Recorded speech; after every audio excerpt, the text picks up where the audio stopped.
Sveiki! Sveiki, dārgie kristieši! Šodien ir lieldienas. Un es gribētu pateikt tādu novēlējumu. Un pirms to izsacīt, es gribēju paņemt piemēru Jāņa evaņģēliju 12. nodaļu, 26. pantu, kur Kristus teica tādus vārdus: ja grauds netiks iesēts un nenomirs, viņš nevar nest augļus. Un mēs zinām visi, ka Jēzus runāja par sevīm, pravietojot un rādot mums to būtību, viņa miršanas uz krusta būtību. Viņš sevi ievietoja kā sēkla Dieva valstības augsnē, lai pēc tam augšām celties. Un lai mēs, kā kristieši, esam viņa augļi. Un augļi, kuri mums ir doti Jēzu Kristu.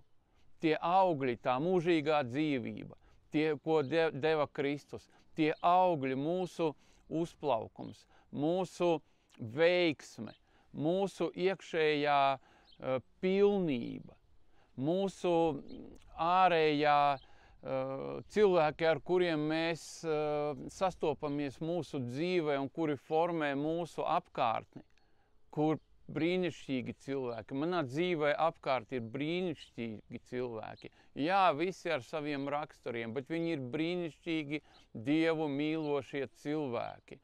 Jā, un tāpēc Kristus, viņš teica par sevīm, ka viņš ir grauds, kur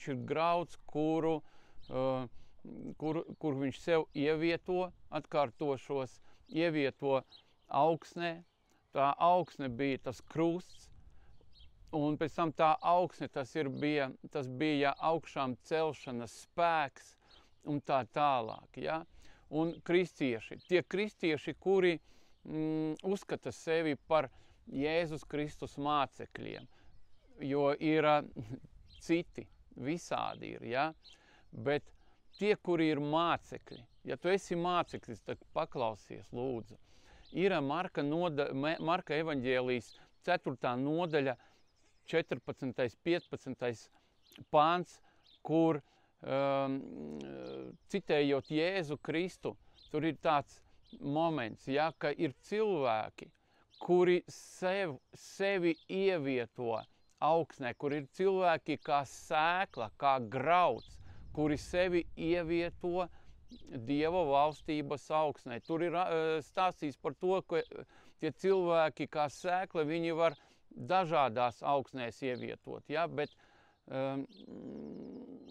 tā augsne, kura ir mūsējā, tā ir Dieva valstības augsne ar visām debes valstības privilēģijām, iespējām, opcijām, kuras dotas mums uz šitās zemes. Ja? Un es gribu jums novēlēt, kristieši, Kristus mācekļi, lai jūs labprātīgi, kā Jēzus bija piedāvājis, sevi uztverat nevis kā augsni, kurā ievietojās Dieva vārds, ko mēs pieradām pie tāda traktējuma, ja? Bet ar to viss ir kārtībā, bet tomēr paskatīties no citas skata punkta uz šito pantu, ja, ka jūs esat kā sēkla, kura ievieto sevi vienā no augsnēm. Un es gribu jums novēlēt saprast to pareizo augsni, kur ir pilna ar Dieva brīnumiem, kur ir pilna ar Dieva mīlestību, kur ir pilna ar Dieva atbildēm, no viņa žēlastības, no tā augļa, kuru mēs arī saņēmām pēc viņa krusta un viņa augšām celšanās un tā tālāk. Ja? Dārgie kristieši, dārgie Jēzus Kristus mācekļi, piedāvāja jums, novēlu jums ievietot sevi augsnē kā sēklu ar to domu,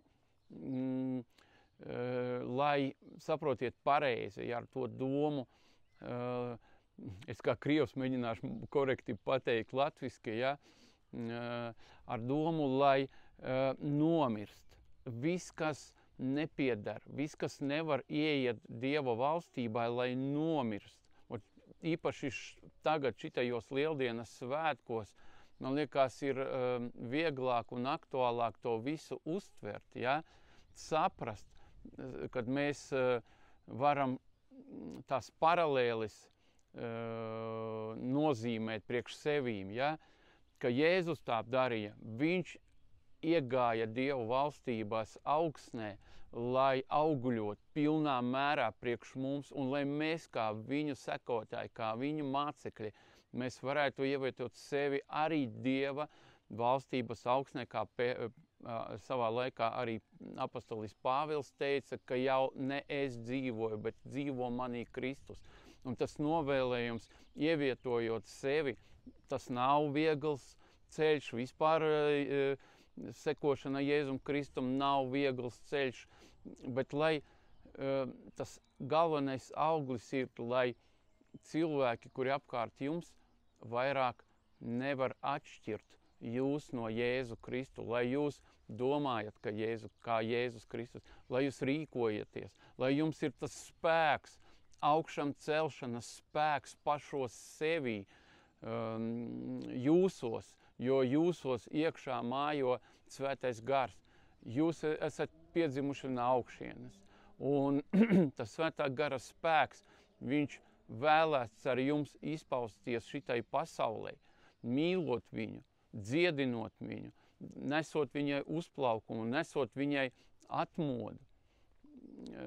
No tāds novēlējums jums, dargie draugi, palieciet labprātīgi par to sēklu, kur jūs ievietojat sevi Dieva valstības augsnē, noupurojot, lai nomirst jebkāda grēcīgā vēlme, lai nomirst kaut kādas savējās ambīcijas, lai Dieva ambīcijas jūsos iesējās un augļot caur jums, īstenojot to, ko Dievs izdarīja priekš mūsu zemes, priekš cilvēkiem jūsu apkārtnē.